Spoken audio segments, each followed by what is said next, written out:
So we've had quite a few failures, all good ones, Yeah, in the end.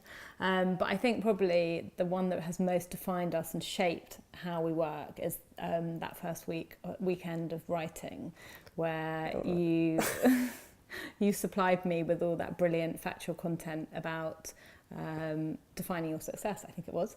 And then I did my kind of typical fashion-y thing and like really overwrote the whole thing and added loads of metaphorical bows and hearts all over the place. And then I sent it back to you, didn't I? And you didn't love it.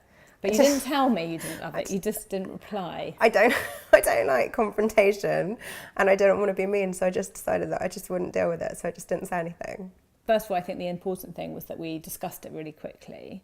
It was pretty emotional, wasn't it? It was, but I think what we realised was that I'd come too far in from the fashion and you needed to let go a bit of the corporate, and actually that painful process of failing, but it wasn't actually a failure, but I think it was an obstacle that we look back on. It was not a good moment. No, it was a huge learning curve, and I think it made us realise, and we do talk about it quite a lot, that when things don't go right, in the moment it's painful, but in the long run, I think they're really kind of defining moments. Yeah. So when something doesn't go according to plan, or in fact goes horribly wrong, like it has for us quite a few times, including that first weekend of writing the book, which was not a good feeling, it's easy to feel really downhearted, and it's easy to feel like nothing's going to go right again, but that's just not the case. Actually, failure or things going wrong can be an opportunity to learn, and actually some of your crowning glories of your career, some of your best learning opportunities will come from the times when things have gone most wrong. How can you turn that failure into a learning opportunity? Well, we would say take 10 minutes to ask yourself these 3 questions every time something goes wrong. Number 1, what have you learned from this failure or from this thing that's gone wrong?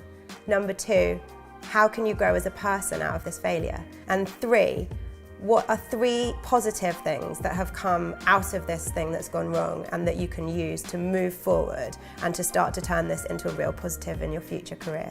So just to add to that, there's this brilliant phrase in the tech world that we learnt while we were writing the book, and it's fail fast.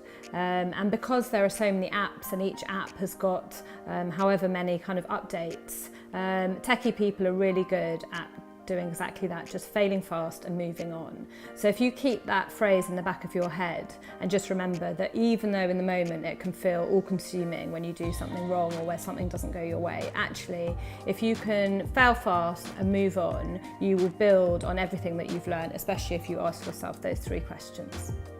Have you ever failed at something at work, or has something happened recently that hasn't gone your way? Put a comment below and we will answer your questions or comment back. And don't forget to subscribe to our newsletter on our website. And of course, follow us on our social. We're at the Step Up Club on Instagram and Twitter, and of course we're also on Facebook.